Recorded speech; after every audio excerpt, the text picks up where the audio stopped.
조갑제 TV 시청자 여러분, 내일은 박정희 탄생 100주년이 되는 날입니다. 1917년 11월 14일 경북 선산군의 상모동이라는 곳에서 금오산 자락에서 한국인의 운명을 바꿀 새 생명이 태어났습니다. 어머니 백씨는 박정희를 임신했을 때 나이가 40을 넘었습니다. 큰딸하고 같이 임신을 했습니다. 창피하다고 아기를 지우려고 노력을 했습니다. 간장을 한 사발 들이마셔가지고 실신하기도 하고, 또는 높은 데서 뛰어내리고 디딜방아를 배 위에 얹어서 압력을 가하기도 하고, 그러나 생명을 지울 수가 없었습니다.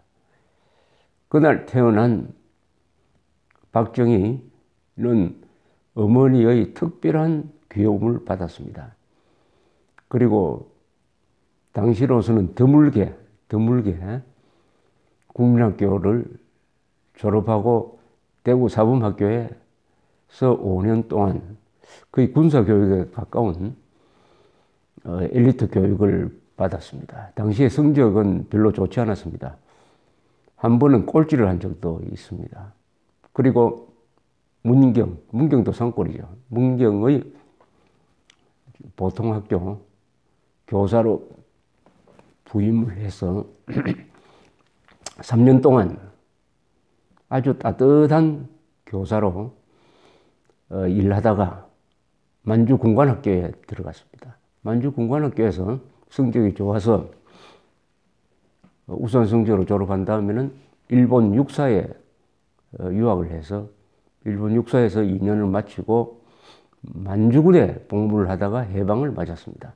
1945년 8월 15일 박정희는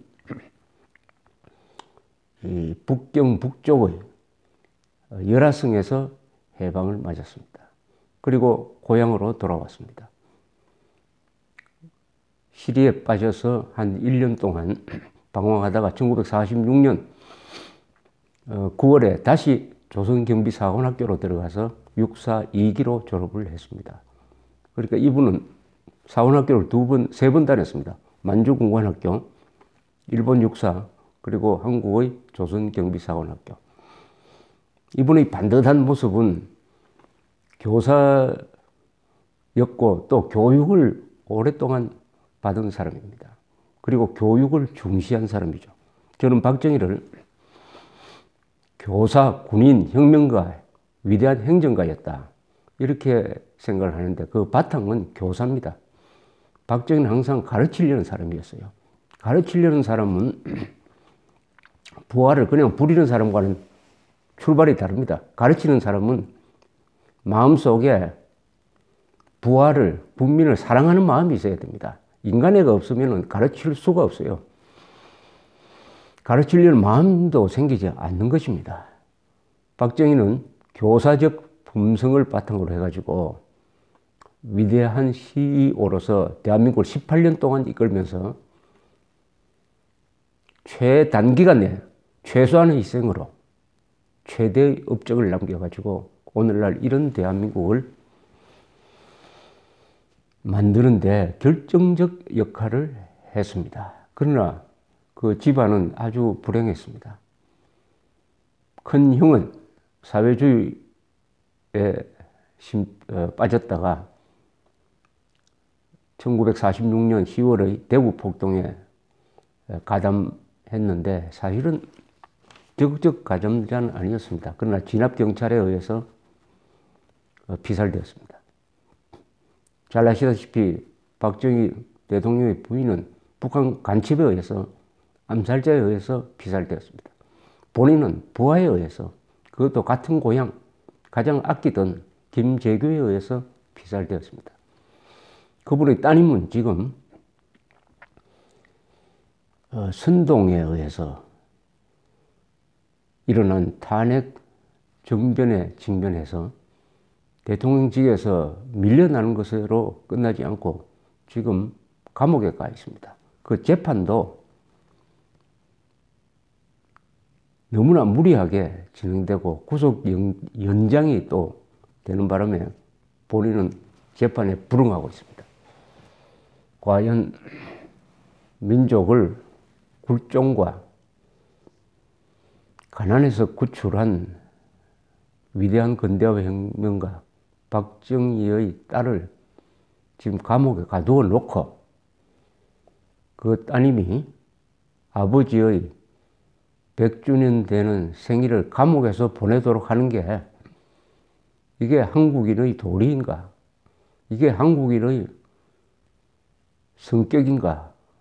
하는 데 대해서 생각을 하게 하는 날입니다. 저는 지금 로스앤젤레스에 와 있습니다. 박근혜 당시 대통령의 변호인이었던 탄핵사건 변호인이었던 김평우 변호사, 김동리 선생의 아들이시고 전 대한변협 회장이 주관하는 박정희 대통령 탄신 100주년 기념 순회 강연에 참석하기 위해서 와 있습니다. 이 김평우 변호사가 여기서 만든 단체가 세이브 코리아 포럼인데 내일부터, 그러니까 여기 시간으로 11월 13일부터 로스앤젤레스에서 개막이 됩니다. 내일 오전 10시 30분부터 이 한인타운에 있는 JJ 그랜드 호텔에서 저도 참석할 뿐만 아니라 문창극 전 중앙일보 주필, 그리고 니시오카 일본인 납치자 구출협회 회장, 그리고 종북 활동을 면밀하게 관찰하시는 로렌스 팩, 여러분들이 참석해가지고 좋은 강연을 하게 되어 있습니다.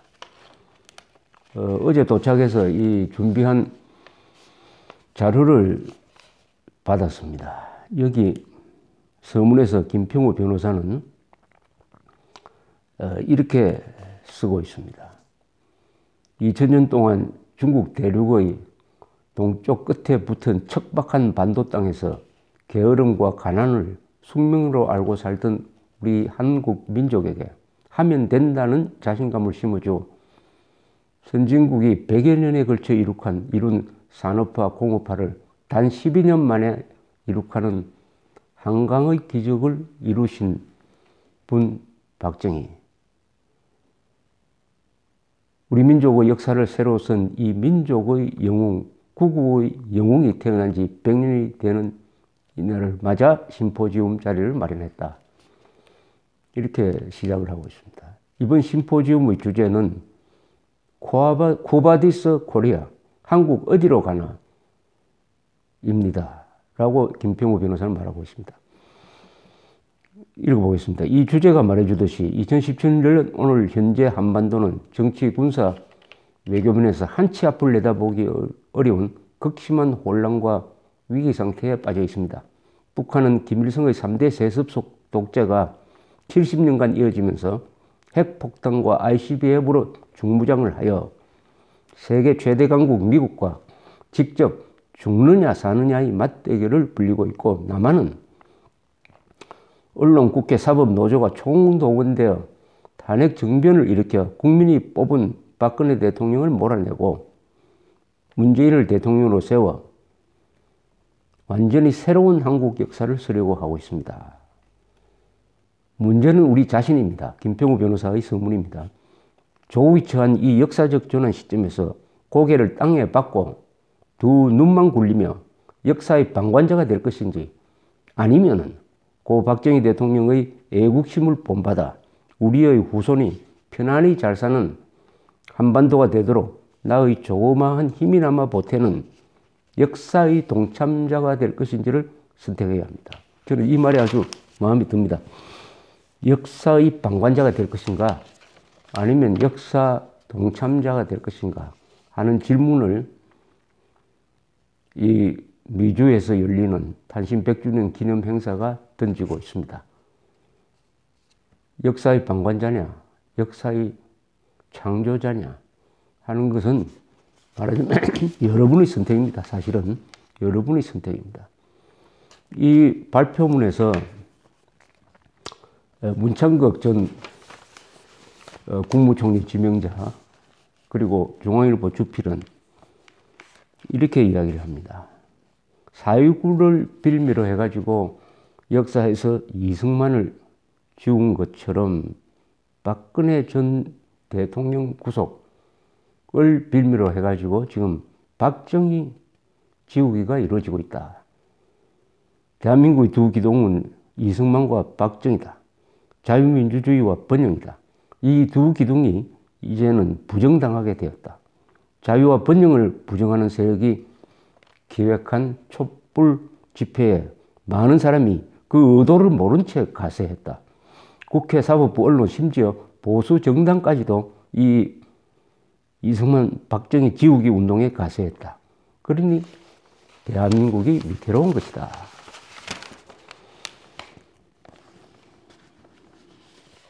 박정희 탄신 100주년에 우리가 부끄러운 것은 우리가 그분의 뜻을 지켜내지 못한 것이다. 나라가 이렇게 되도록 방치한 것이다. 누구를 탓할 수 없다. 우리가 그 점을 반성해야 한다. 앞으로 우리가 해야 할 일은 박정희 정신의 회복이며 대한민국을 지키고 번영시키는 일이다. 이 니시오카 스도무 씨도 참석할 예정인데 이분이 미리 쓴 요약문에는 아주 흥미로운 일본인 시각에서 본 이 탄핵 사태에 대한 흥미로운 관점이 있습니다. 이분은 한국의 반공 자유민주주의 체제가 약해지는 것, 이것이 가장 큰 문제다. 그러면서 한국에서는 이 반한 자학사관, 대한민국에 반대하는 반학 자학사관이 지금 한국을 지배하고 있다. 그 요지는 한국에서는 일본의 통치에 협력한 친일파를 청산하지 않았고 친일파가 반공파, 반미파로 모습을 바꾸어서 지배층에 남았다. 거기에 비교해서 북한에서는 독립을 위한 무장 투쟁을 한 김일성이 친일파를 청산하고 소련과 중국의 간섭도 배제하여 민족의 정통성을 유지하고 있다. 문제는 이런 엉터리 역사관으로 무장한 사람들이 한국의 지금 주도 세력이 되었다. 그리하여 주류 기득권 세력을 친일파로 몰아가지고 적폐를 청산한다는 명분으로 지금 혁명이 일어나고 있다. 혁명이 일어나고 있다. 이것이 바로 한국에서 법치주의가 기능하지 않는 근본적 이유다. 혁명은 법치주의를 붕괴시켜야 가능한 것입니다. 그래서 이 니시오카 스도무 씨는 이 한반도 전문가고 북한 납치 피해자 구출회 회장이신데 이분은 한국에서 일어나고 있는, 현재 일어나고 있는 이 혁명적 상황은 바로 반한 자학사관으로 무장한 사람들이 일으키는 일종의 혁명이니까 이 법치주의가 기능하지 않을 수밖에 없다. 이런 분석을 내어놓고 있습니다. 저는 이번 박정희 전 대통령 100주년 기념의 의미를 이런 식으로 규정합니다. 그동안에 지난 1년 동안 박정희 대통령 기념 강연이라든지 심포지엄 같은 데 가보면은 박정희는 어떻게 했을까? 죽은 박정희에게 계속 묻습니다. 우리가 뭘 해야 되느냐고. 우리가 뭘 해야 되냐. 그러니까 박정희한테 길을 물은 지난 1년이었습니다. 사실은 이게 역사를 배우는 이유인 것입니다. 앞날이 막히면 사람은 뒤돌아봅니다. 뒤돌아보면서 어떻게 새로운 길을 개척할 것인가 하고 고민하게 되는 것입니다. 또는 과거를 재해석해가지고 그걸 가지고 미래의 권력을 잡으려고 하기도 합니다. 지금 이승만, 박정희를 부정하는 이유는 그렇게 함으로써 미래의 권력을 잡기 위한 대국민 의식화의 일환이죠. 말하자면 이승만, 박정희 노선은 잘못된 것이었다. 민주화가 이 나라의 정통이다. 근데 그 민주화가 뭐냐? 북한식의 인민민주주의냐? 민중민주주의냐? 자유민주주의냐? 이게 문제인데 일단 민주가 최고의 가치다. 국가보다도 민주주의가 더 우선이다. 이런 식으로 생각하는 사람들이 1차적으로 해야 될 일은 이승만과 박정희를 부정하는 것입니다. 왜냐? 이승만과 박정희는 국가 건설자입니다. 물론 반공 자유민주주의 노선의 수호자인데 이분은 국가를 민주주의나 민족보다 두 분은 더 높은 자리에 놓았던 분입니다. 그리고 두 분은 문명 건설자입니다. 국가가 있어야 문명이 건설됩니다. 국가 건설자인과 동시에 좋은 제도를 만들어가지고 국민들이 문명인으로서 생활할 수 있도록 만든 분들이죠. 그래서 문명 건설자인 것입니다. 자, 그러면은 박정희가 만든 이 국민국가의 문명적 토대가 민주와 민족의 이름으로 국가를 부정하는 남북한 좌익, 즉 계급투쟁 세력의 총공격에 지금 직면하고 있는데 우리는 무슨 방법으로 진실, 정의, 자유를 지켜낼 것인가 하는 근본적 문제가 박정희 대통령 탄생 100주년을 맞은 오늘 우리 눈앞에 와 있습니다. 과연 한국의 어린 민주주의는 자체 궤도 수정 능력을 갖춘 것인가? 핵무장한 북한 정권과 권력을 잡은 좌파 세력의 협공 속에서 대한민국은 과연 반공 자유 민주 체제를 유지할 수 있나? 한국인은 자유통일, 분단고착, 적화통일 중 어느 쪽을 앞으로 선택할 것인가? 이런 무렵에 박정희가 답을 내려주기를 바라지만은 현실은 너무 엄혹하고 국제정세는 매우 유동적입니다. 박정희는 조국 근대화에 여러 번 목숨을 건 사람입니다. 그러나 무모하게 목숨을 걸지는 않았어요. 항상 실력을 중시했습니다. 실력을 기른 다음에 목숨을 거는 대도박을 한 사람입니다. 아마 박정희는 이렇게 우리 국민들한테 충고하고 있을지 모릅니다. 실력을 먼저 쌓은 뒤에 나처럼 목숨을 걸어라. 자유는 목숨을 걸 만한 가치가 있다. 자유의 방파제 역할은 그만하고 자유의 파도가 되어 평양을 쓸어버려라. 나의 답은 간단하다. 저기 목숨을 걸고 달리더니 너도 목숨을 걸어야 게임이 될 것 아닌가. 실력도 없이 목숨을 걸면 개죽음이 기다리지만 한국의 실력은 내가 만들어준 국력은 충분하다. 목숨을 걸면 이기게 되어 있다. 그러니 안심하고 목숨을 걸어라. 이게 박정희 답이 아닌가 이렇게 생각하게 되는 것입니다. 목숨을 건다는 것은 생존 투쟁을 한다는 것을 의미합니다. 지금 대한민국은 생존 투쟁의 갈림길에 서 있습니다. 단순히 정권이 바뀌는 게 아닙니다. 체제를 바꾸려고 합니다. 반공 자유민주주의 체제, 시장경제, 법치주의를 바꾸려고 합니다. 이 새로운 정부가 적폐청산이라는 이름으로서 그렇게 하면은 결과적으로 문명의 기초이고 국가의 기초이고 자유민주주의 체제의 출발점인 진실, 정의, 자유 이 3대 가치가 무너질 것입니다.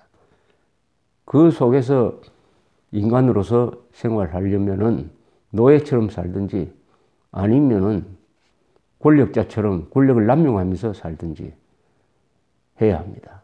자유를 잃어버린 사람은 인간이 아닙니다. 인간과 짐승이 다른 것은 자유입니다. 자유. 언론의 자유, 정치적 자유, 선거의 자유, 사유재산권의 자유. 여기에서 인간 존엄성이 유지될 수 있습니다. 헌법 제10조 모든 국민은 인간으로서의 존엄과 가치를 가지며 행복을 추구할 권리를 가진다. 국가는 개인이 가지는 기본권을 존중하고 보장해야 할 의무를 진다. 이 헌법 10조 정신을 변형시키거나 훼손시키는 그런 거대한 움직임이 지금 눈앞에서 벌어지고 있습니다. 그러나 그것이 성공하려면 이승만, 박정희가 만든 대한민국의 토대, 문명 건설의 바탕을 허물어야 됩니다. 그거 쉽지 않습니다. 그러나 국제정세는 그들한테 불리하게 돌아가고 있습니다. 김정은의 앞날도 멀지 않았습니다. 김정은 한민족의 원수죠. 지금 세계는 김정은 대 세계의 구도입니다. 김정은 대 미국이 아니에요. 김정은 대 한민족 전체의 구도입니다. 따라서 1대 7천만의 구도입니다. 사실은. 이런 구도 속에서 김정은이가 살아남을 것이냐, 몇 년간 살아남을 것이냐, 저는 비관적으로 저는 오래가지 않을 것이라고 봅니다. 그 김정은이가 무너지는 순간 오늘날 한국 안에서 벌어지고 있는 이 모순 덩어리, 말도 안 되는 일들이 아마 어떤 식으로 정리가 될 것입니다. 그러나 그렇게 그날을 구경만 하고 기다리는 것은 역사의 방관자가 됩니다. 김평우 변호사가 설명했던 대로 박정희 탄생 100주년을 맞은, 영웅의 탄생 100주년을 맞은 오늘 우리 국민들한테 박정희가 던지는 질문은 역사의 방관자가 될 것이냐, 역사 창조의 동참자가 될 것이냐 하는 질문이라고 생각합니다. 감사합니다.